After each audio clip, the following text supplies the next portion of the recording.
ministramos na última quinta-feira. O tema foi Carta à Igreja de Éfeso, com base no texto de Apocalipse, capítulo 2, versículos do 1º ao versículo 7. Ali vimos 4 tópicos, sendo que o primeiro nós falamos como Jesus se apresentou à igreja de Éfeso, com base no versículo 1º. No tópico 2, o que Jesus aprovou na igreja de Éfeso, versículos 2, 3 e 6, só para trazer a memória dos irmãos, para os irmãos, a partir de agora, se situarem melhor no que estamos estudando, para que possam lembrar-se de alguns ensinos já ministrados aos nossos irmãos. O terceiro tópico que Jesus acusou na igreja de Éfeso, no versículo 4, vimos que a igreja era uma igreja que tinha doutrina, uma igreja que primava pelo ensino santo, porém faltou algo primordial, essencial, que foi o amor a Cristo. O amor a Cristo. Então Jesus acusou essa igreja com razões sobejas que faltava amor. Tinha doutrina, mas não tinha o amor a Cristo. Fazia como se fosse assim algo, quanto mais, algo forçado, mas sem aquele amor a Jesus.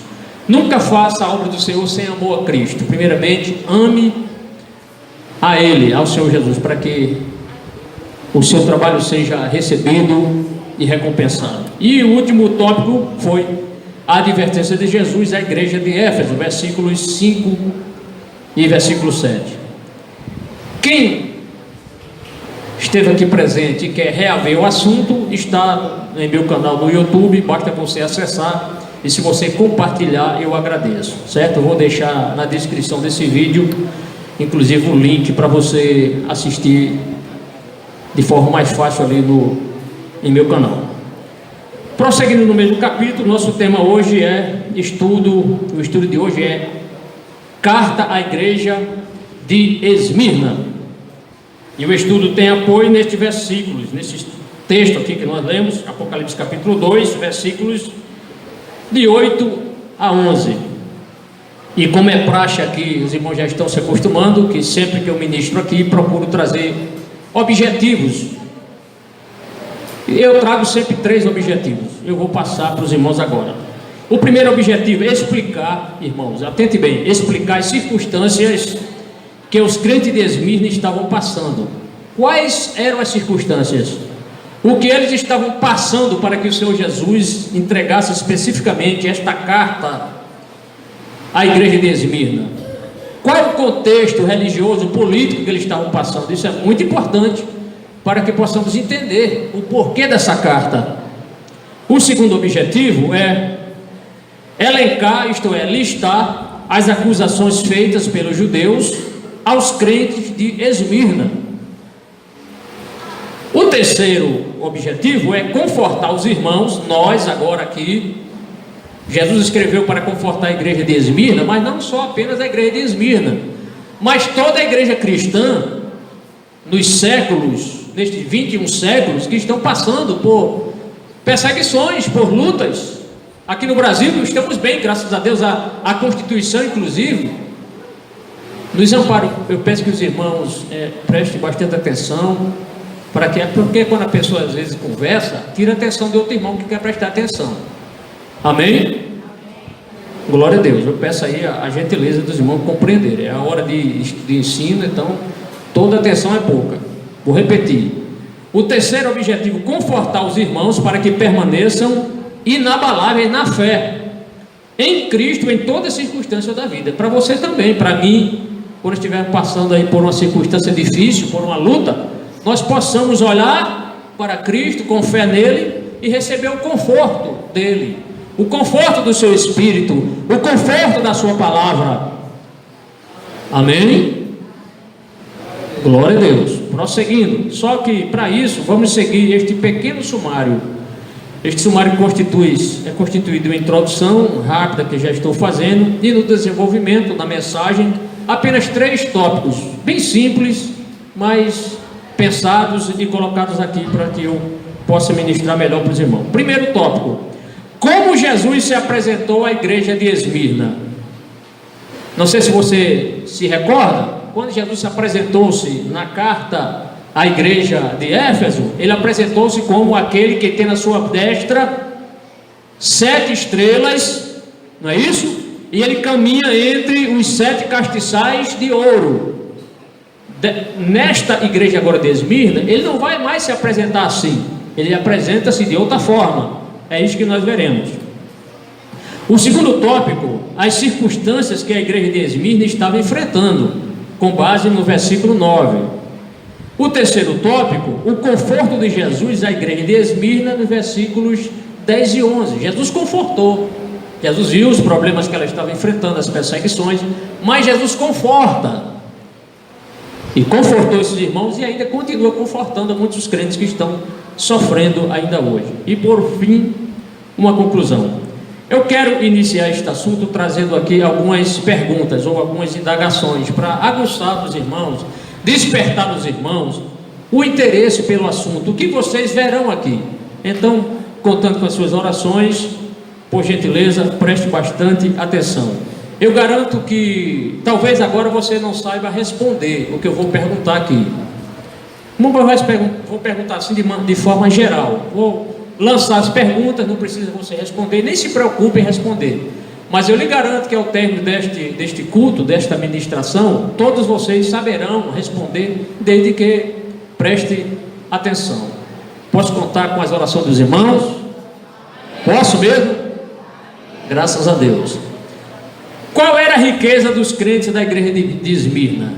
Qual era a riqueza que eles tinham? Porque o lugar de reuniões dos judeus em Esmirna foi chamado por Jesus de sinagoga de Satanás. Que expressão forte, né?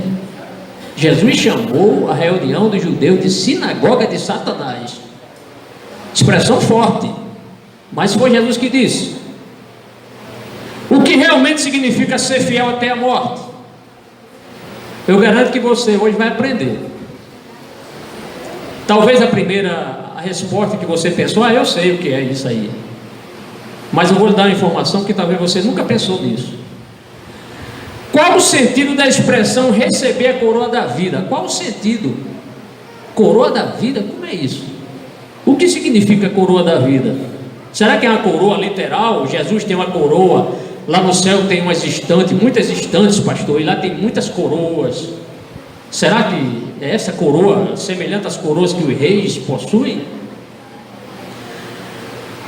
Qual é a segunda morte? O texto fala aqui. Qual é a segunda morte?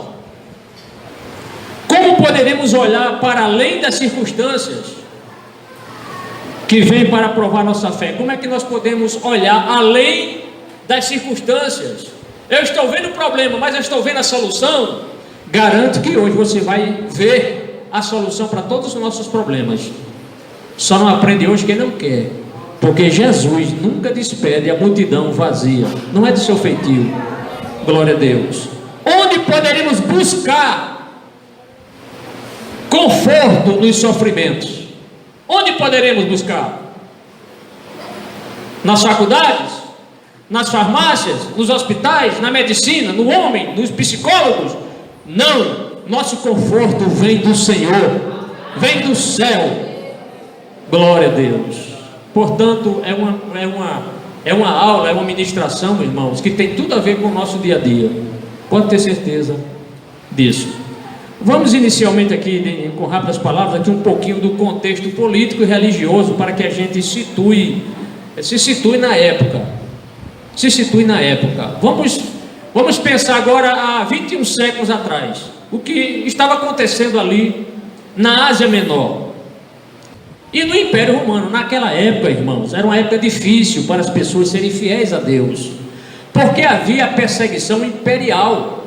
Os imperadores se autodenominavam deuses, se proclamaram deuses, e aí eles exigiam de todos os seus súditos, de todos os países, as nações, os povos que estavam subjugados pelo Império Romano, fidelidade ao imperador. Inclusive, os crentes também, eles exigiam que os crentes também proclamassem o imperador, reconhecessem o imperador como o Senhor, não como o Senhor com S minúsculo, mas como o Senhor, equiparando até a Cristo, a Deus, o senhorio desses imperadores. E os crentes eram fiéis, não se submetiam a esta palavra imperialista, esta palavra autoritária dos imperadores. Então era um contexto totalmente difícil para que os irmãos pudessem continuar a serem fiéis ao Senhor. Então havia o culto aos deuses, além do culto aos imperadores, havia o culto aos deuses gregos, que a cultura romana absorveu, mudou apenas os nomes de alguns deuses, mas era o mesmo Deus, Deus com D minúsculo. Eles exigiam também que as pessoas adorassem, prestassem culto a estes deuses. Então era situação difícil para a igreja, para os irmãos, cultuar a Jesus, tudo bem, mas cultuar aos deuses feitos pelas mãos dos homens, como é que eles iriam cultuar? Como é que eles iriam se prostrar diante dessas imagens de escultura, destes pseudo-deuses, deuses feitos pela mão do homem? Como é que eles iam crer que o imperador era um deus? De forma alguma eles iriam aceitar isso. Mas se não aceitassem, eram perseguidos, eram torturados, alguns até mortos. Era uma situação difícil, irmão. Como nossos irmãos sofreram nos primórdios da igreja. Sofreram muito. Muitos moravam em caverna, muitos foram perseguidos, moram escondendo dentro das matas, para não serem presos nem torturados, abandonaram a família. Outros, a família mesmo abandonou, porque eles adotaram agora esse culto somente a Cristo. Então era uma situação sombria, difícil. Mas Jesus estava acompanhando tudo, porque Jesus prometeu não nos abandonar em nenhuma circunstância. Ele disse: eis que estou convosco todos os dias, até a consumação dos séculos. Jesus não nos abandona. Pode ser que seus amigos lhe abandonem, seus familiares lhe abandonem, seus amigos, companheiros, seus colegas lhe abandonem, mas Deus, mas Jesus nunca vai lhe abandonar. Seja fiel, sejamos fiéis em todas as circunstâncias que estamos a passar. Vamos ao nosso primeiro tópico. Como Jesus se apresentou à igreja de Esmirna? Vamos ler novamente o versículo 8. O versículo 8 assim diz: ao anjo da igreja em Esmirna, escreva: estas são as palavras daquele que é o primeiro e o último, que morreu e tornou a viver, isto é, ressuscitou. Amém? Glória a Deus. Ele começa o versículo dizendo: ao anjo da igreja em Esmirna. Versículo 8, parte A. Esmirna, não vou explicar aqui ao anjo da igreja, porque já explicamos aí, já falamos nos 2 últimos cultos. Quem é o anjo da igreja? Quem é o anjo da igreja? O pastor ou líder que estava à frente, né? Ou o presbítero ou o ancião que estava à frente daquela igreja. Mas Esmirna, mas aqui o texto menciona Esmirna. Esmirna, só a título de curiosidade, significa amargo. Este termo Esmirna significa amargo. Esta cidade, ela ainda existe, mas não com o nome Esmirna, mas com o nome Izmir, que é a terceira maior cidade da Turquia. Então esta cidade, Esmirna, ela existe até hoje, porém só mudou o nome, Izmir, mas é o mesmo local onde a igreja estava situada, na igreja ali em Esmirna. Esta cidade era uma cidade famosíssima, porque era, digamos assim, um ponto comercial muito frequentado, um comércio próspero ali na Ásia Menor. Então era um ponto central de um próspero comércio intenso ali da Ásia Menor. Esta cidade, ela ficava ali ao norte de uma cidade famosa também, a cidade de Éfeso, que foi a primeira carta que nós estudamos. Ela ficava ao norte, isto é, mais acima, cerca de 50 e poucos quilômetros. Alguns comentaristas chegam a dizer 56 quilômetros de Esmirna, ou Esmirna para Éfeso. Era uma das cidades mais belas de seu tempo. E ali havia templo dos deuses gregos. Por exemplo, ali havia o culto ao deus chamado Zeus, né? Como o deus superior ali no Olimpo, no Panteão. E também havia ali a adoração às deusas Cibele e Cibeline. Tem alguma irmã chamada Cibele aqui? Se tiver, era o nome de uma deusa, né? Então era um centro também do culto ao imperador romano. Por ser uma cidade famosa, claro que havia também nesta cidade famosa o culto ao imperador. Prosseguindo no versículo 8, observe, aí Jesus prossegue: estas são as palavras daquele que é o primeiro e o último. Jesus, quando apresentou-se à igreja de Éfeso, ele apresentou-se como aquele que tem na sua mão direita as 7 estrelas e caminha entre os 7 castiçais de ouro. Para esta igreja, ele identifica como o quê? Como o primeiro e o último. Estas são as palavras daquele que é o primeiro e o último. Como explicar isso aqui? Ele é o primeiro e o último, pois por meio dele todas as coisas foram feitas, por ele e para ele. Alguém pode dizer amém?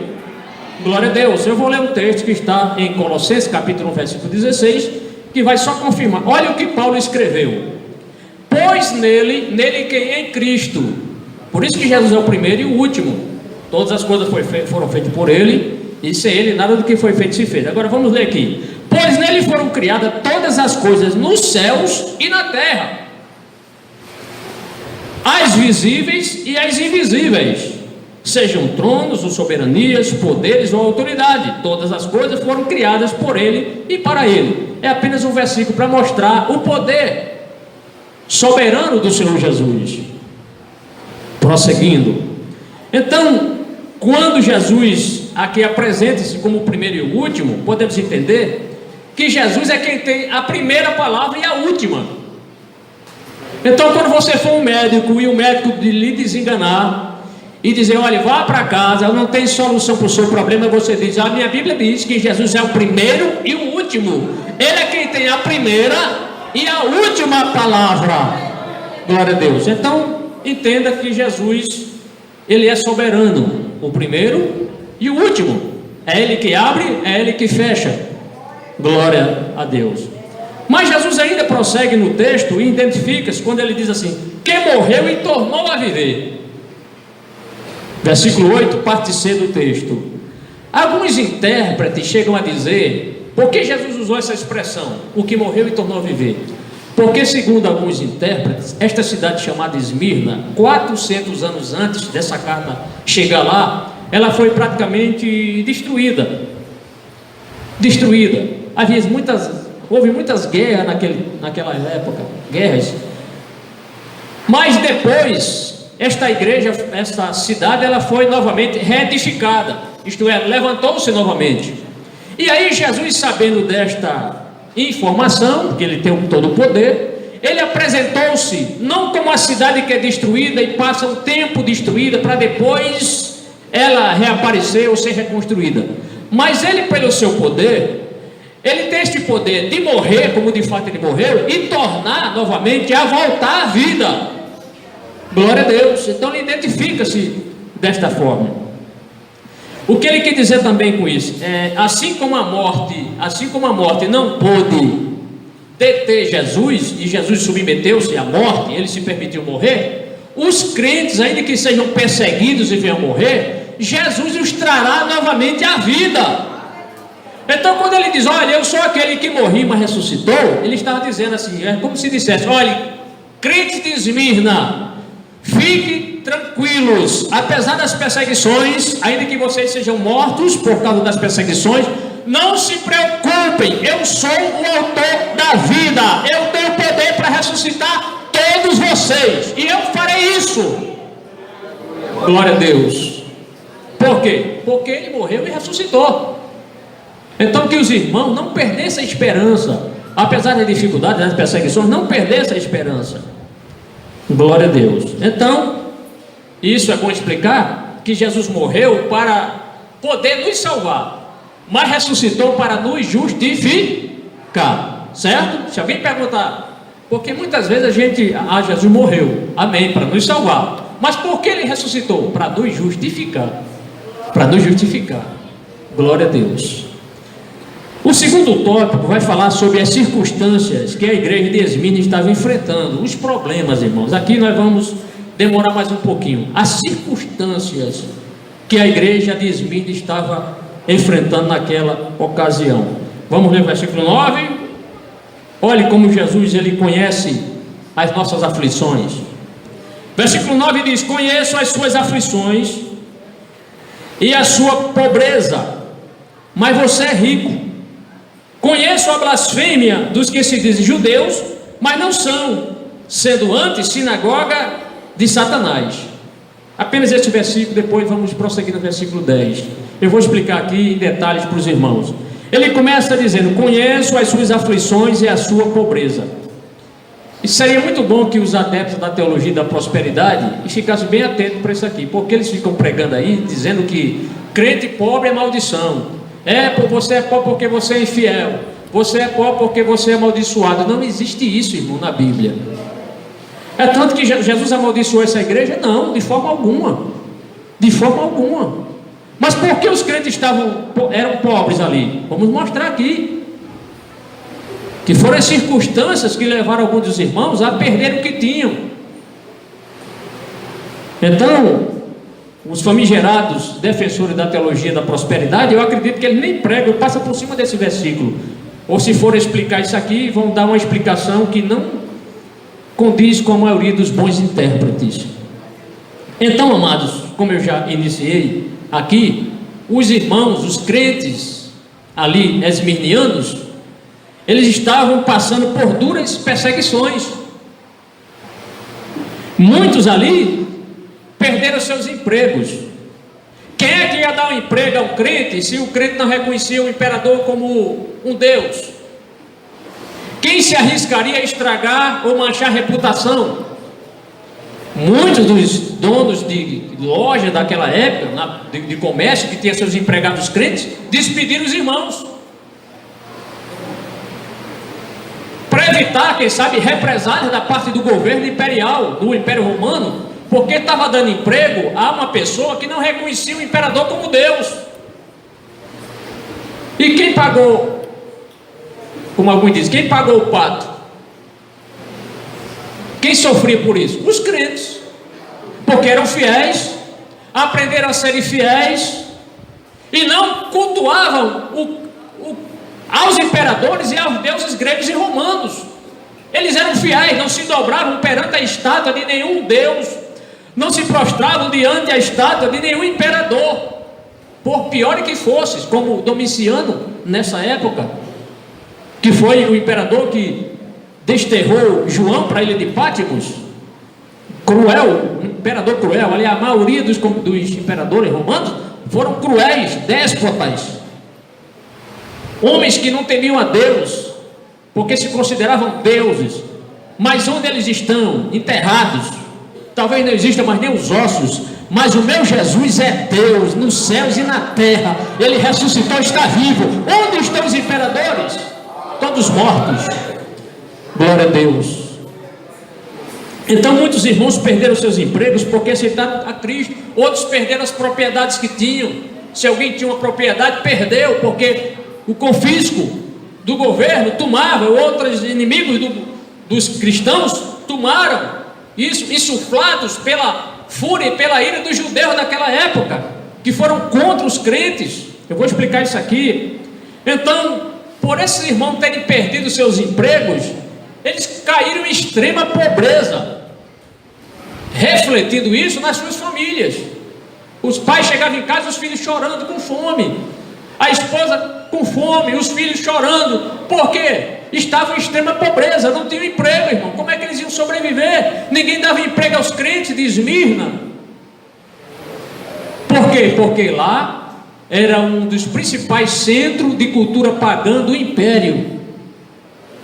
E qualquer crente lá que não se submetesse às ordens do imperador, aos cultos dos deuses pagãos, sofriam perseguições.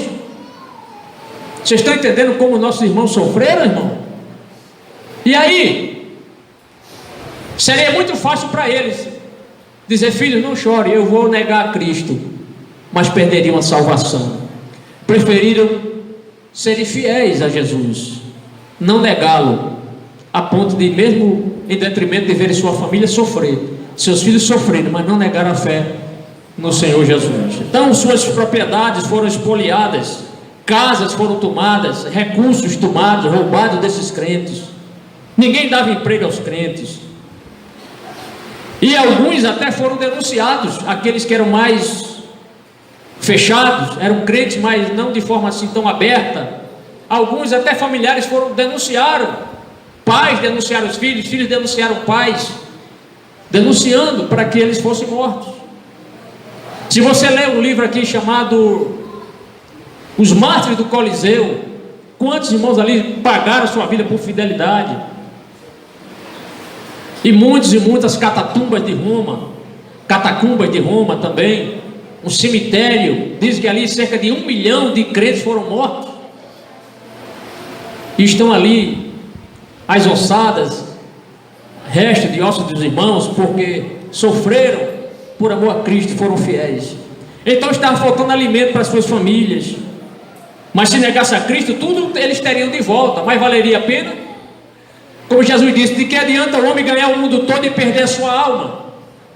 Do que adiantaria eles terem seus empregos de volta e negarem a fé em Cristo? Vale a pena, irmão? Não vale a pena, porque iriam perder a salvação conquistada por Cristo na cruz. Então era uma situação extremamente difícil. Então eles eram pobres por isso, mas Jesus disse: mas você é rico, no versículo 9, na parte B. Rico em quê? Olha o contraste, parece uma contradição. Jesus disse que eles são pobres, mas ao mesmo tempo rico. Rico como? Porque tem gente que acha que riqueza é só riqueza material, é ter dinheiro, é ter ouro, é ter dinheiro no banco. Mas há uma riqueza muito superior a essa. É essa riqueza que Jesus está falando. Então eles eram ricos na aprovação e bênçãos de Deus. Eles eram aprovados por Deus. Eram pessoas que se submetiam a Deus. Eram pessoas crentes no Senhor Jesus. Eram pessoas que tinham fé em Deus. Então isso era uma riqueza espiritual para eles. Viviam em função dos valores eternos, valores imutáveis. Apesar das circunstâncias, eles eram fiéis ao Senhor Jesus, não negavam a Jesus. Então eles eram ricos na graça, eram ricos em boas obras, eram ricos em generosidade, ricos em boas ações, ricos em amor, ricos em compartilhamento, ricos na comunhão, ricos na esperança, ricos na graça, ricos na fé. Bendito seja o nome do Senhor. Então Jesus valorizou muito mais essa riqueza espiritual do que a riqueza material, porque os bens terrenais se acabam. O dinheiro hoje vale tanto, mas amanhã pode está valendo nada. Como está acontecendo na Venezuela, a pessoa leva lá uma mala de dinheiro para comprar um frango. Tanto dinheiro não vale nada. Mas quem tem fé em Jesus, mesmo sendo pobre, mesmo estando desempregado, mesmo morando numa casa alugada, glória seja dada ao nome do Senhor. Ele é rico na esperança, na graça, na misericórdia, no descanso, na confiança, na benevolência do Senhor. Ele é rico, glória a Deus. Mas Jesus diz no versículo 9: conheço a blasfêmia dos que se dizem judeus, mas não são. Olhe só, Jesus está dizendo que conhece a blasfêmia. Conhece a blasfêmia daqueles que se autodenominam judeus, mas não são. Porque os judeus se jactavam, dizendo: nós somos descendentes de Abraão, somos abençoados, temos Deus, somos filhos da promessa. Aí achavam que iam conquistar Deus por isso.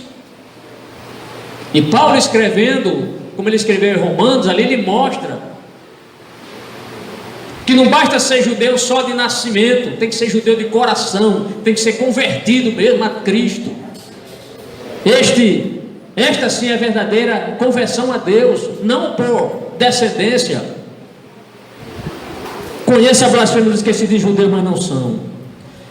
Há um autor que eu gosto muito, um comentarista, gosto muito do sentido, nunca conheci, mas eu tenho alguns livros dele, e ele é uma pessoa que vale a pena você ler. O nome dele é Matthew Henry. Quando eu estava lendo aqui um comentário dele no livro do Apocalipse, ele comenta comentário do Novo Testamento, e aí no livro Atos Apocalipse, que foi ditado pela CPAD, ele diz o seguinte, ó: o fato de a igreja de Satanás se fazer passar pela igreja e pelo Israel de Deus não é nada menos do que blasfêmia. Eu vou repetir, se você não entendeu. O fato de a sinagoga de Satanás, Jesus não chamou a sinagoga de judeus ali, nesse contexto de sinagoga de Satanás, mas logo à frente vocês verão isso. Então ele diz: o fato de a sinagoga de Satanás se fazer passar, sinagoga de Satanás, se fazer passar pela igreja e pelo Israel de Deus, não é nada menos do que blasfêmia. Não vai enganar não. Uma coisa que é do diabo, atribuir a Deus, é blasfêmia. E aqui aproveite, viu, irmão? Blasfemar contra o Espírito Santo é você atribuir a Satanás coisa de Deus. Por exemplo, Jesus está expulsando demônio. Aí ele dizia: ele expulsa demônio pelo dedo de Beelzebul, o príncipe dos demônios. Ele tem demônio. Aí precisou Jesus dizer: como Satanás, como o reino de Satanás pode subsistir? Se Satanás expulsa Satanás, seu reino não vai perdurar, não vai subsistir. Então isso constitui uma blasfêmia, porque Jesus expulsava os demônios pelo poder de Deus. Ele dizia que era pelo poder de Satanás. Isso é blasfêmia. Blasfemar é isso, é atribuir a Satanás coisa que Deus faz. Aí não foi Satanás que fez. Isso é blasfêmia. Nesse contexto aqui, quando Jesus menciona: conheça a blasfêmia dos que se dizem judeus, mas não são, é que na comunidade, nesta cidade de Esmirna, havia uma grande concentração de judeus. Os judeus, eles se espalharam pelo mundo. Na época do cativeiro ali na Babilônia, muitos judeus foram espalhados ali. Aliás, as 10 tribos, né? Mas depois veio o cativeiro babilônico. Primeiro foi o cativeiro na Síria, onde as 10 nações, as 10 tribos foram levadas em cativeiro. Depois houve o cativeiro na Babilônia, onde os judeus, muitos ficaram ali, outros regressaram, mas alguns ficaram. E houve também a outra diáspora, outra dispersão, foi ali depois do ano 70, quando o templo foi destruído, o Império Romano perseguindo os judeus, muitos deles foram para as outras nações. E ali eles chegam na Ásia Menor. Não era só a cidade de Esmirna que tinha judeu, mas lá onde eles chegam, os judeus, eles têm uma sinagoga. E lá em Esmirna eles tinham uma sinagoga onde os judeus frequentavam. Só que esses judeus não eram amigos dos cristãos, eram hostis aos cristãos, hostilizavam os crentes, não gostavam dos crentes. Vamos explicar aqui por quê. Então, nesta cidade de Esmirna, uma forte sinagoga de judeus. Esta população, como eu já estou dizendo, elas faziam oposição aos crentes. Por quê? É que o Império Romano, eles autorizaram os judeus a cultuarem livremente ao Deus que eles serviam, a Jeová. Eles não impediram, como também eles não exigiram que os judeus se submetessem ao culto ao imperador. Deixaram eles livres para eles cultuar o Deus deles, certo? A lei, ao Deus Jeová. Só para que o que estava acontecendo na cidade de Esmirna e em toda a Ásia Menor, muitas pessoas estavam se convertendo ao cristianismo. Com isso, os judeus se acharam menosprezados. Por quê? Porque quanto mais aumentava o número de cristãos, mais os imperadores e as pessoas ali próximas a eles estavam vendo que o culto ao imperador, havia um povo que não se submetia ao culto ao imperador, e eram os crentes. E os judeus, para não perder essa posição que eles ganharam, eles disseram o seguinte: olha, esses crentes não tem nada a ver conosco, eles não tem nada a ver, isso é uma heresia que não tem nada a ver com o judaísmo. E aí eles começaram a insuflar na população de Esmirna e todo o Império Romano, mostrando que este povo cristão, os cristãos, não tinha nada, nenhum vínculo com ele, nenhum vínculo religioso. E começou então as perseguições. Daqui a pouco nós veremos as acusações que os irmãos receberam, principalmente da parte dos judeus. Inclusive no ano 80 depois de Cristo, o que acontece? Os judeus proibiram que os cristãos frequentassem as suas sinagogas. Estão entendendo aí? No ano 80, certo? No primeiro século.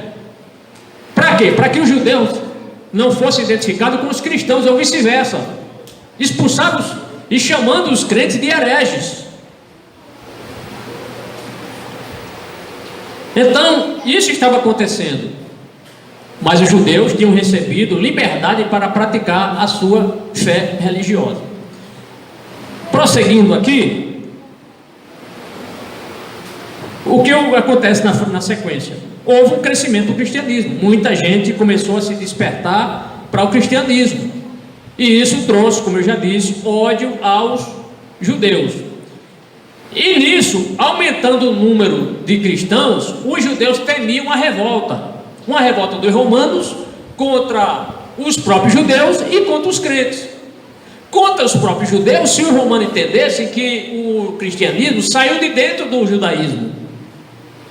Então eles temiam isso, e agora eles começam a fazer o quê? Começam a inventar mentiras contra os crentes.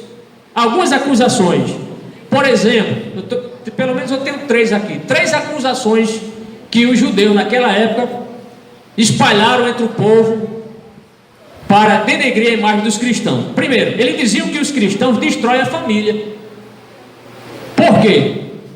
Porque naquele texto de Mateus 10:37, eu vou ler para os irmãos, só por causa desse texto aqui. Jesus disse: quem ama seu pai ou a mãe mais do que a mim, não é digno de mim. Quem ama seu filho ou filha mais do que a mim, não é digno de mim. Então eles entendiam, está vendo? Ele não valoriza a família. Ele diz que é para respeitar esse Deus, a Cristo, mais do que o pai tem pela mãe, ou o filho pelo pai, ou o pai pelo filho. Então eles acusavam os crentes, os cristãos, de destruírem as famílias. Outra acusação, eles acusavam os crentes de serem desleais a César. César é o título do imperador. Por quê? Porque os irmãos não adoravam a imagem de César. Eu peço que os irmãos depois assistam um filme chamado Policarpo. No meu canal tem esse filme, Policarpo, o Policarpo de Esmirna. Assista esse filme. Nós vamos falar desse personagem aqui, para você entender, nesse contexto aqui. Inclusive isso ocorreu em Esmirna. Outra coisa, essa agora é mais terrível ainda. Sabe como os cristãos de Esmirna foram acusados, os cristãos daquela época? Foram acusados de serem canibais. Ouviu aí? Os cristãos são canibais. Por quê? Eles afirmavam que os crentes comiam o corpo e o sangue de Jesus. Eles se reúnem para comer o corpo e o sangue de Jesus. São canibais. Mas a gente, graças a Deus, nós tomamos a ceia. Não é o corpo de Jesus, mas apenas tipifica, ilustra o corpo e o sangue de Jesus. Amém, irmão? Mas eles acusam. Ainda bem que naquela época não tinha celular nem fake news, né? Senão eles iam usar todas as redes sociais para denegrir os crentes. E hoje acontece, muitos lugares aí os crentes são vituperados, humilhados, ultrajados, não é? Inventam tantas mentiras sobre os crentes. Vamos prosseguir. Jesus diz no versículo 9, na parte D: sendo antes sinagoga de Satanás. Então aquela reunião lá na sinagoga, o que é que Jesus diz? Jesus diz: sendo antes sinagoga de Satanás. Sinagoga significa lugar de reunião, como eu já expliquei aos irmãos. Os judeus tinham suas sinagogas para eles se reunir. As sinagogas, segundo os melhores comentaristas, elas começaram a ocorrer quando os judeus estavam no cativeiro. Não tinha mais o templo de Salomão tinha sido destruído, e ali na Babilônia e em suas regiões eles começaram a se reunir e criaram assim uma espécie de igreja. Mas não era igreja, era um local para eles se reunir, e deram o nome de sinagoga. Certo, irmão? Então esses judeus perseguiam os crentes, acusando os irmãos de muitas heresias. Acusavam-nos de sermos hereges, de comer carne e o sangue de Jesus. Veja só que situação, né? Os irmãos não ficam admirados de Jesus ter pronunciado essa palavra, que são sinagoga de Satanás, porque certa feita Jesus disse para os judeus que eles eram filhos do diabo. Vós sois filhos do diabo. Não vou ler o texto, mas está em João capítulo 8, versículos 34, 41 e 44. Jesus acusa os judeus de serem filhos do diabo, porque não se submetiam aos ensinos de Cristo. Mas, segundo Paulo, os verdadeiros judeus, não é definido em termos físico-raciais, mas sim espirituais. Amém? Só a título de referência bíblica, está em Romanos capítulo 2, versículo 17 a 29.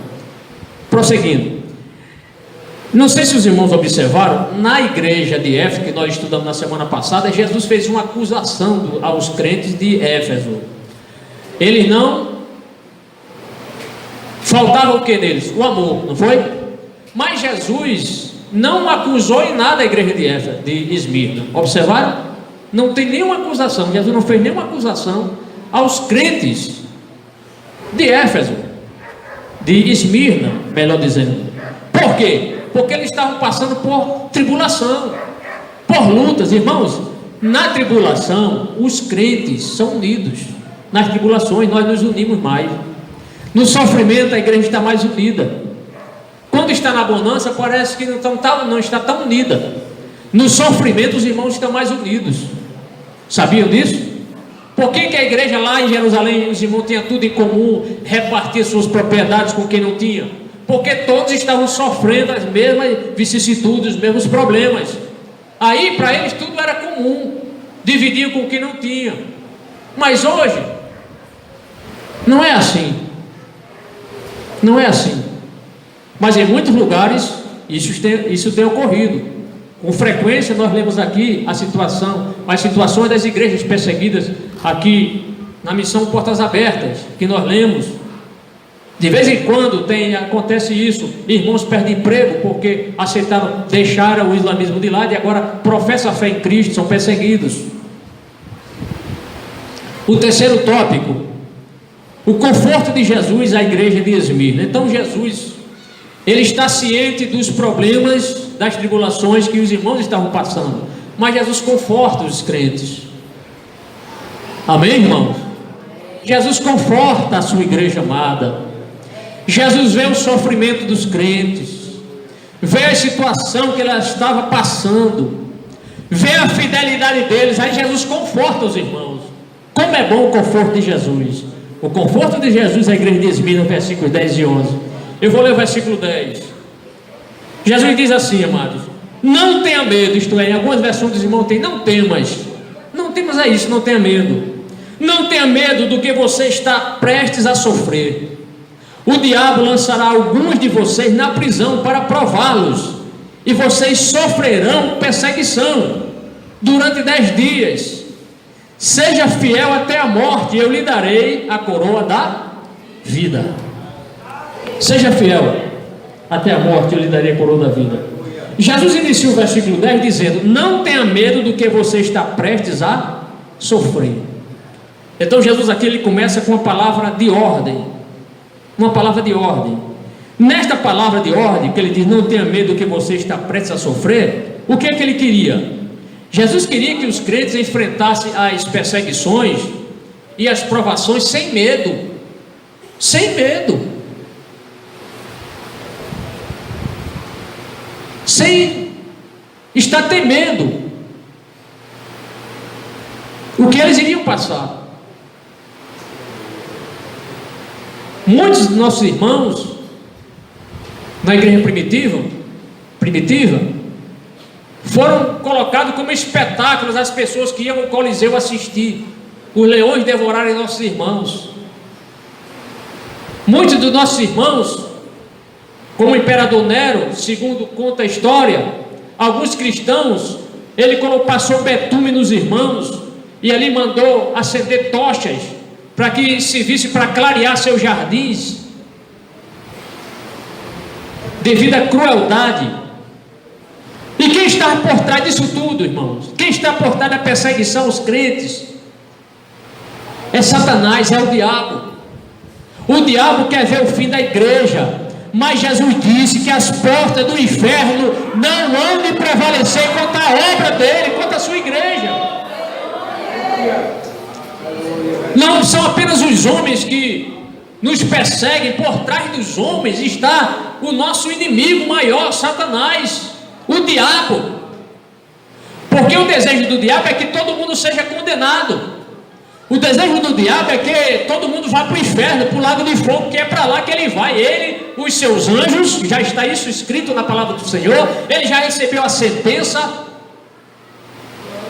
E ele quer levar muita gente, se possível a humanidade toda. Mas nós sabemos que no meio dessa comunidade do mundo há uma igreja comprada e remida pelo sangue de Jesus. E ela vai alçar, ela vai subir aos céus.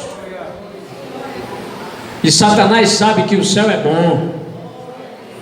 Satanás sabe que o céu é um lugar de gozo, de glória, é um lugar de presença. Na presença de Deus estaremos ali. Glória a Deus. Eu estava preparando essa mensagem e me lembrando, irmão, nós vamos ver lá no céu os profetas, vamos ver Jesus, vamos ver Paulo, vamos ver tanta gente, mas eu vou ver lá Policarpo de Esmirna. Glória a Deus. Se você soubesse como morreu Policarpo de Esmirna, daqui a pouco você vai saber o que é um homem fiel a Deus. E muitos, e muitos, e muitos assim foram, deram suas vidas por amor a Cristo. Glória a Deus. Vamos prosseguir. Então Jesus procura animar os irmãos. No versículo 10, na parte B, Jesus diz: o diabo lançará algum de vocês na prisão para prová-los.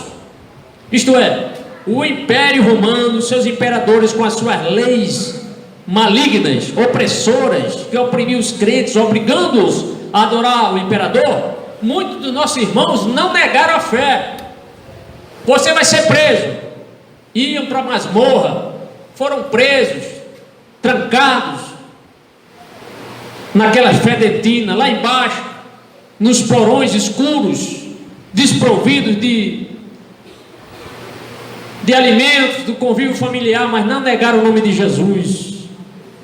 Então Jesus, ele procura aqui motivar os irmãos, que ainda que eles fossem presos, julgados, isso não seria o fim da vida deles. Então, amados, quem está por trás de todas as perseguições, quem é o mentor de todas as perseguições, é Satanás, é o diabo.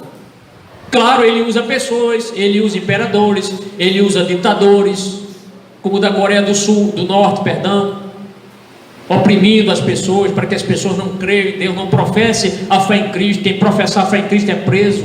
Pleno século 21, nos países islâmicos, onde a tolerância é praticamente zero para os cristãos. Interessante que eles querem chegar aqui no Brasil e querem construir mesquitas, mas vai um pastor da Assembleia de Deus criar uma igreja lá, num país árabe, para ver se ele consegue. Botam dificuldades. Então, por trás de cada perseguição está a mão de Satanás. Por quê? Porque as pessoas são as pessoas que não temem a Deus são seus instrumentos. Então, o Satanás não precisa ele descer em pessoa, em corpo, não, porque ele é espírito. Mas o que ele faz? Usa pessoas. Então o diabo ele tenta destruir a igreja, mas não vai conseguir, porque este povo é um povo limpo, remido e comprado pelo sangue de Jesus. Então Jesus ele viu que não era fácil os irmãos suportarem as aflições. Não é fácil. Eu nunca fui preso, graças a Deus. Mas se alguém aqui já foi preso, sabe? Alguém aqui já foi preso? Pronto, aqui, 2 irmãos aqui. É fácil lá, irmão, a vida? É fácil a vida lá? Hein? Saudade da família, bate no coração? Bate no coração, a vontade assim, se eu estivesse hoje numa pizzaria, não é não? Com minha família, com minha esposa, queria abraçar minha esposa, meus filhos, beijar minha esposa, meu filho, meu pai, minha mãe. Não bate isso no coração? Não tem hora que você chora? Chora ou não chora? Você vai descobrir lá amigos e inimigos querendo lhe matar, lhe destruir. Prisão não é coisa boa não, irmão. É coisa ruim. Quando o humilhante faz alguma coisa, era ladrão, assassinou, fez alguma coisa para merecer a prisão, mas a pessoa que só fala de amor, fala de que Jesus liberta, que Jesus salva, aí a pessoa é presa por isso. Não existe maior injustiça do que essa, irmão. Então, eram sérias e profundas as perseguições. Mas Jesus diz assim, no versículo 10: e vocês sofrerão perseguição durante 10 dias. Eu vou explicar aqui, porque para a gente não entender só no lado literal, né? Será que 10 dias realmente Jesus falou foram 10 dias literais? Há muitos comentaristas que chegam a dizer trazer algumas opiniões que só vêm a somar. Nunca vamos saber, porque não vivemos naquela época, não é? Mas alguma coisa aqui.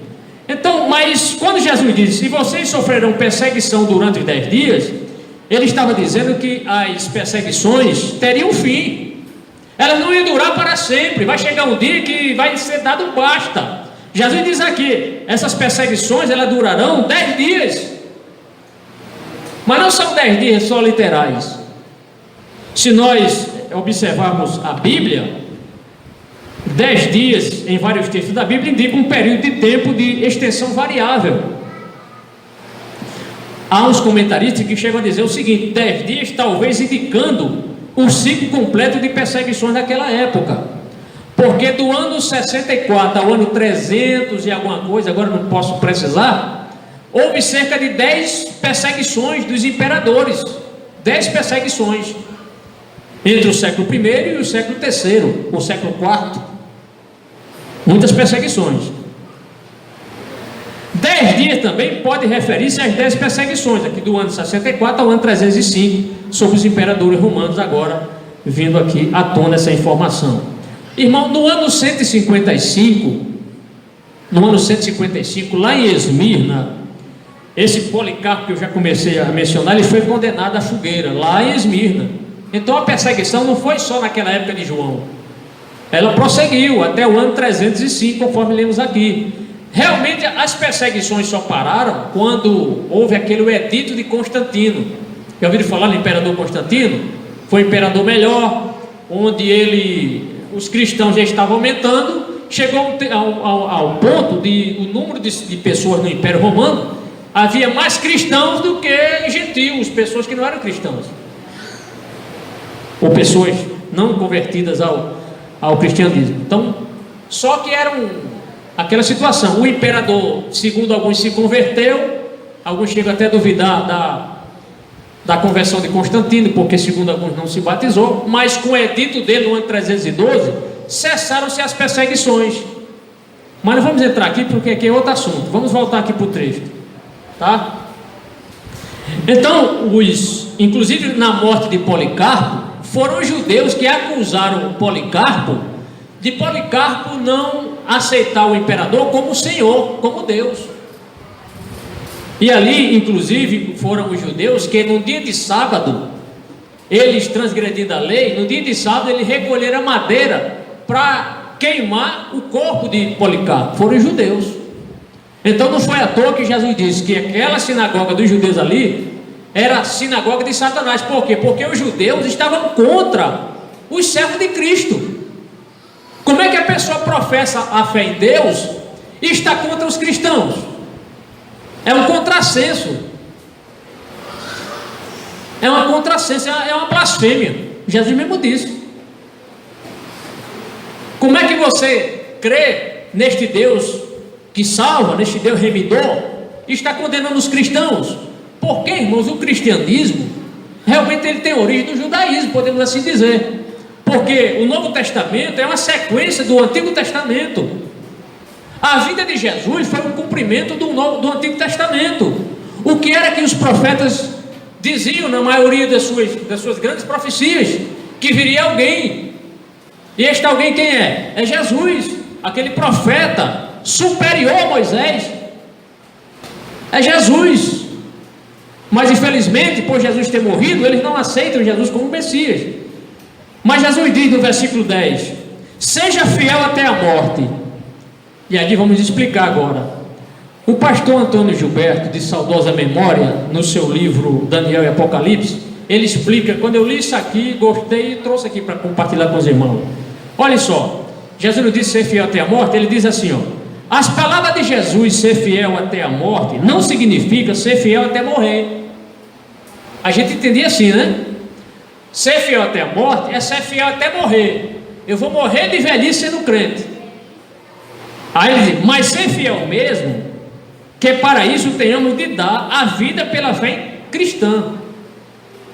Eu vou ler todo o texto. As palavras de Jesus, ser fiel até a morte, não significa ser fiel até morrer, mas ser fiel mesmo que para isso tenhamos de dar a vida pela fé cristã. Então, se alguém vai chegar para você e dizer: olha, naquela época, você não nega Jesus? Não nego, Jesus é meu Salvador. Você vai morrer, eu posso morrer, mas não nego Jesus. Então, isto é fiel até a morte. Ou seja, se possível for, ele dá a vida pela causa de Cristo.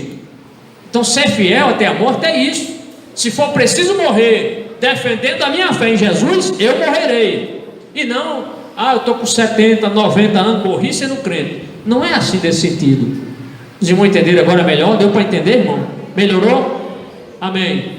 Glória a Deus. Prosseguindo. Aí Jesus lhe diz: eu lhe darei a coroa da vida, no versículo 10, na parte E. Eu lhe darei.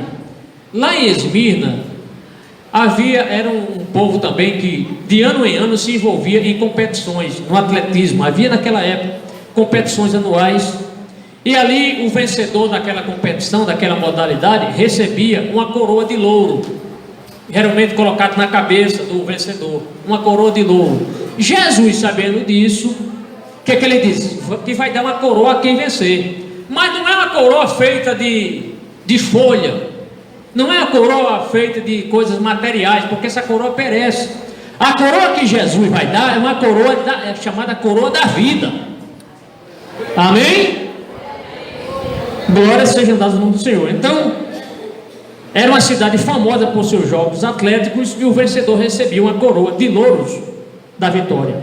O que é a coroa da vida? Irmãos, a coroa da vida é o melhor da vida. A coroa da vida, sabe o que é? É a vida eterna. Existe coisa melhor do que viver eternamente, irmão? Hein? Se alguém chegasse: vou lhe dar o dinheiro do mundo inteiro, de todo o Banco do Brasil, na sua conta, ou você, se essa pessoa tivesse poder, ou você vai viver eternamente, você escolheria o quê? A vida eterna. Pois saiba que Jesus tem uma coroa preparada para os que são fiéis. Seja fiel até a morte, que Jesus tem uma coroa ali esperando lá do céu. Coroa da vida é viver eternamente na presença de Deus. Hein? Já pensou nisso? Eu viver eternamente na presença de Deus. Eu nunca vou ficar gripado, eu nunca vou ter dor de cabeça, eu não vou ter doença nenhuma. Eu vou viver eternamente, minha vista vai ser perfeita, minha audição perfeita, tudo, meus pensamentos perfeitos, minhas ações perfeitas, porque estou na presença do perfeito. Eu não vou fazer besteira, eu não vou fazer só coisa certa. Irmão, desfrutar da presença de Deus. Existe coisa melhor do que você viver para sempre, nunca morrer. Já pensou nisso, irmão? Já pensou nisso? Não vai envelhecer. Aqui a gente envelhece, a coluna enverga, os ossos dói, fica com a cara enrugada, as irmãs se preocupam com os pés de galinha, bota maquiagem, não é? Botox, né? Coloca botox quem tem condições. Mas, irmão, no céu não vai precisar nada disso, irmão. Vamos estar na presença do Senhor. Ali ninguém envelhece, ali nem tem dia nem tem noite. Ali é a presença, é estar na presença do Todo-Poderoso, é estar na presença daquele que fez os céus e a terra.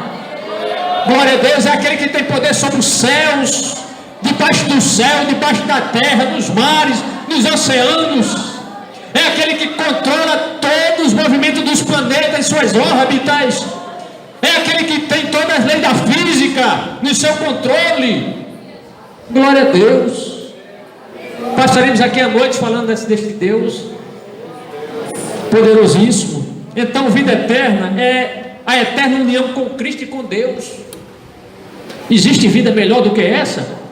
Ah, pastor, passear em shopping é bom? É nada, irmão. Bom estar na presença de Deus. Aquela presença de Deus, na presença de Deus não precisa nem comer. Moisés passou 40 dias e 40 noites na presença de Deus. Não foi? Na presença de Deus. Glória a Jesus. Vamos continuar. Então a eterna união com Cristo e com Deus. Há um texto aqui que Tiago diz, versículo 1, capítulo 1, versículo 12, Tiago diz: feliz é o homem que persevera na provação, porque depois de aprovado receberá a coroa da vida que Deus prometeu aos que o amam. Você ama Deus, jovem? Quem ama Deus aí, jovem? As irmãs, quem ama Deus? Conjunto Betel, os obreiros. Ame Deus até o fim. Ame ao Senhor. Crianças, quem ama Deus aí, as crianças? Não pode deixar as crianças de fora. Então a promessa é para aqueles que amam a Deus e, claro, que faz a sua vontade. Mas o versículo 11 diz, o último versículo: aquele que tem ouvidos ouça o que o Espírito diz às igrejas. Esse Espírito aqui é o Espírito Santo. O vencedor de modo algum sofrerá a segunda morte. O versículo 11 na parte A diz: aquele que tem ouvidos ouça o que o Espírito diz às igrejas. Observe que igreja aqui está no plural. Quem tem ouvidos ouça o que o Espírito diz às igrejas. Não é só as 7 igrejas daquela época, não era só as igrejas da Ásia Menor, mas é nós também. Então quem é de Deus aqui está atento, está degustando essa palavra, está aprendendo, porque não é a palavra minha, é a palavra de Deus que está sendo ensinada, exposta aqui, para que você tenha mais fé, que você suporte as perseguições, as lutas que você passa. Então esta palavra é para ser reconhecida e divulgada entre todos os crentes, em todas as épocas. Mas no versículo B, na parte B do versículo 11, Jesus diz: o vencedor de modo algum sofrerá a segunda morte. O vencedor, viu, irmão? Não é o perdedor não. Jesus não tem bênção para perdedor não. Quem é o perdedor? É o que fica para trás, é o que deixa Jesus, é o que era crente, mas depois deixei Jesus para lá, o mundo é tão bom, aí deixa Jesus. Esse é um perdedor. Mas aqui, nesta igreja, só tem crente vencedor. Amém? Glória a Deus. Então, ser vencedor na Bíblia, agora é importante. Ser vencedor na Bíblia não significa que nós somos perfeitos, que não cometemos falhas, viu? Porque se for assim ninguém sobe. Todos nós cometemos falhas, mas graças a Deus nós temos o Espírito Santo, que a gente começa a notar as falhas. Quando cometemos, a gente pede perdão, a gente se arrepende, nos reconciliamos com os irmãos, nos reconciliamos com Deus, não é verdade? O que não podemos é estar o Espírito Santo falando com a gente e a gente fechada ao arrependimento, não quer chorar dos pés de Jesus, não quer pedir perdão, aí a situação se complica. Então só vai receber esta bênção o que for fiel. Ser vencedor o quê? É ter coragem de enfrentar todas as circunstâncias, irmão. A gente passa por circunstâncias boas e circunstâncias ruins. Nas circunstâncias boas é muito bom dar glória a Deus na bênção, né? Agora na dificuldade, na falta, não é fácil. Nós sabemos que não é fácil. Então ser vencedor é ter coragem de enfrentar todas as circunstâncias que querem impedir que você seja um crente fiel. Então vencedor é isso. Viu, irmão?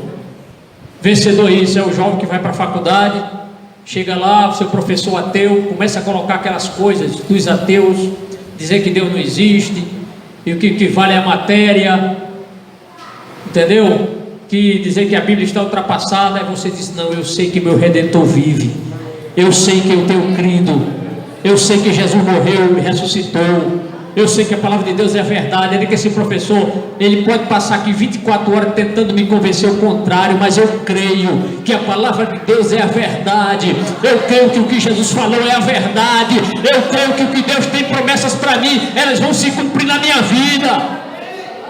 Glória a Deus. Então seja um vencedor no ambiente que você está, no quartel, no seu trabalho secular, em qualquer circunstância. Seja fiel, viu, crianças? Sejam fiéis, viu, crianças?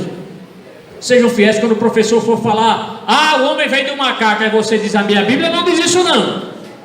Pode dizer: o homem era um uma ameba, era um ser unicelular, e depois com o tempo houve a evolução, e hoje o homem que antes era um macaco tornou-se agora no homem moderno.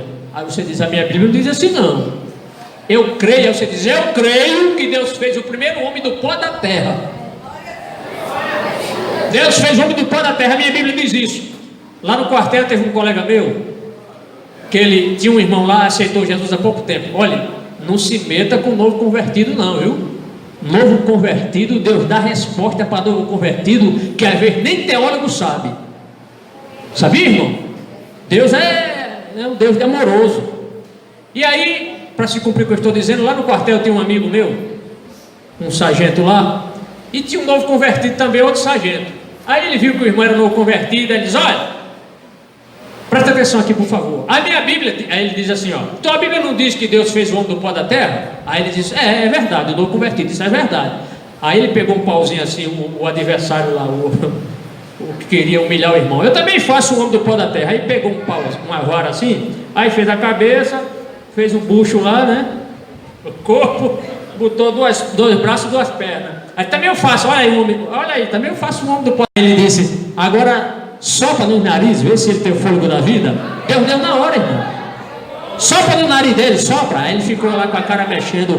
Irmão, Deus tem estratégia e resposta para nos dar. Viu? Sabedoria dada do céu. Calou a boca lá do camarada que queria ser sabichão.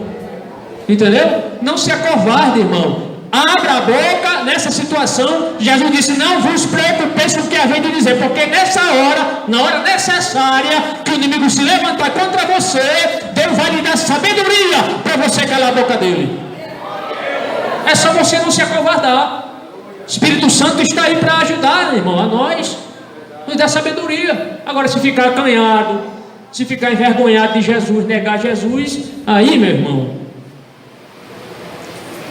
Mas o que Jesus menciona aqui? O vencedor de modo algum sofrerá a segunda morte. O que é a segunda morte? A segunda morte significa, irmãos, separação de Deus, banimento da presença de Deus. Essa morte que as pessoas morrem aqui, fulano morreu, passou dessa para melhor, é a morte física, é a morte do corpo. Essa não é a morte eterna ainda. A morte eterna é quando vai ocorrer todos os mortos irão um dia ressuscitar, amém? Para comparecerem perante o tribunal do grande trono branco. E ali João diz, eu vi os grandes e pequenos, gente grande, famosa, vai ter os grandes, os homens malignos, grandes ditadores, os homens maus, os homens ímpios, grandes homens em nome, vão estar lá, na presença do Todo-Poderoso. E os pequenos também, pecadores pequenos, vão estar lá. Todos vão ressuscitar. Mas para quê? Para ser condenados ao banimento da presença de Deus. Vão ser condenados para ir para o lago de fogo. Esta é a segunda morte. Porque lá no lago de fogo não há uma segunda chance. Não há repescagem na salvação. Tá certo? Foi para o lago de fogo, condenado eternamente. Pode chorar lágrima de sair sangue. Não vai ter arrependimento, não vai ter mais escapatória. Então sejamos fiéis aqui. E eu achei interessante. Então, resumindo, a morte eterna é estar eternamente perdido sem Deus, condenado eternamente, fora da presença de Deus. Isso é morte eterna. Esta é a segunda morte. Então a primeira morte é a morte física do corpo. Deus nos deu um corpo físico, né? Esse corpo nosso, sabe por que a gente adoece? Porque Deus nos deu um corpo físico para morar aqui na terra. Por isso que a gente adoece, a gente morre. Mas um dia Deus vai nos dar um corpo celestial. E Paulo escrevendo, ele mostra que existe corpo terrestre e existe corpo celeste. Nós só iremos para o céu depois que o nosso corpo for transformado. Então, se algum sabichãozinho aí querer dizer, é verdade que os que entram para o céu? Eu disse, é verdade, meu filho, mas não é com esse corpo não. Esse corpo não é capaz de aguentar a atmosfera em cima, senão a gente se explode. É tanto que os astronautas, quando vão subir no foguete, tem que estar com aquela parafernália toda, né? Oxigênio, tanta coisa, treinamento para saber lá respirar, né? Mas não se preocupe não, irmão. Pastor, eu não sei como é que é esse negócio. Não se preocupe não, que Jesus vai, quando Ele te transformar, irmão, nosso corpo vai se revestir da imortalidade.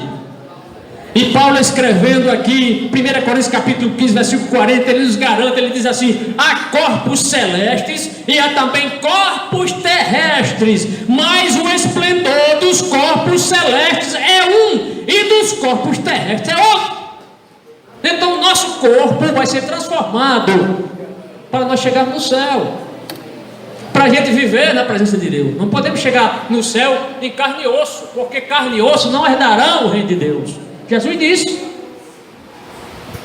certo? A segunda morte é a morte eterna. Eu achei interessante, não sei se eu vou me lembrar.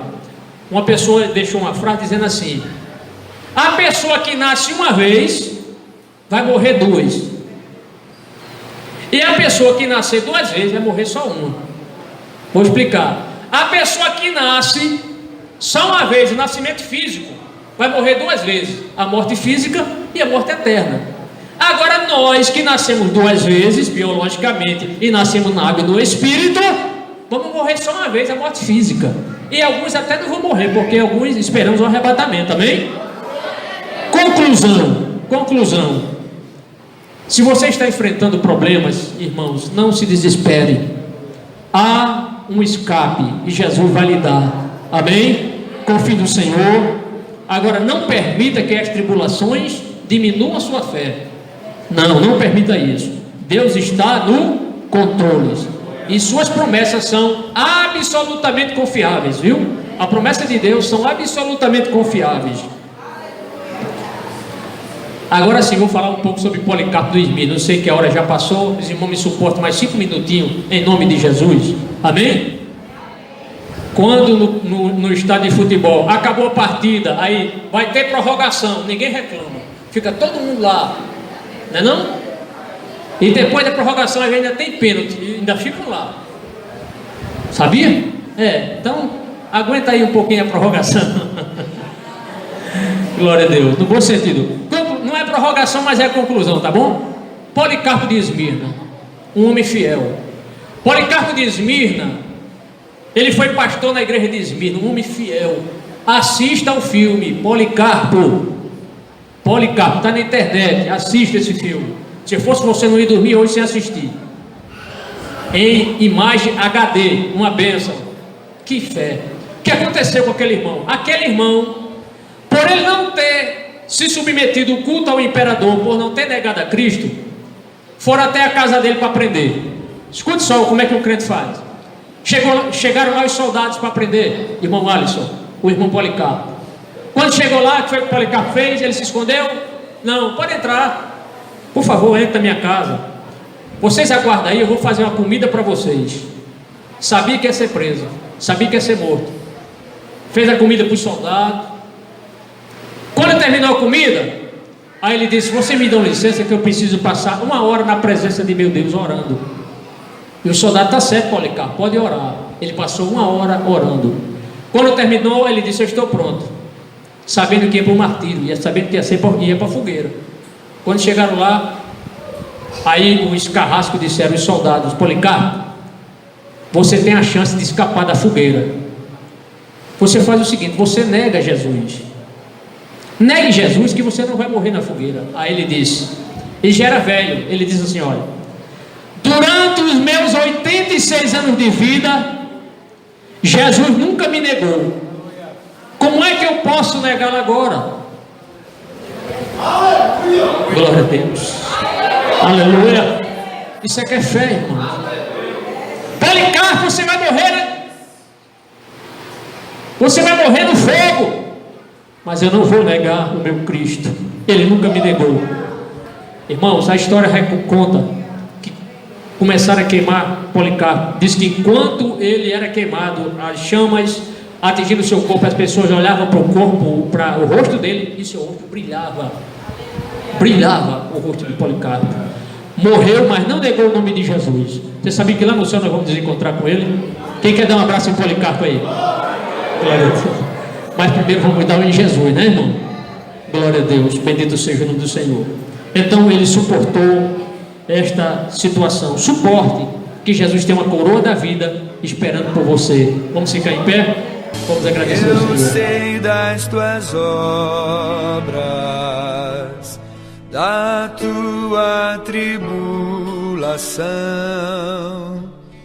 e mesmo que pareças pobre, eu sei que és rica em graça.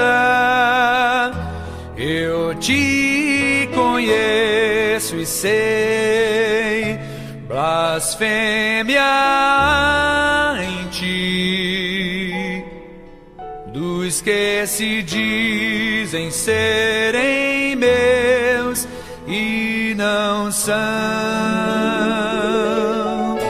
Eu sei das tuas obras, da tua tribulação, e mesmo que pareças pobre, eu sei que és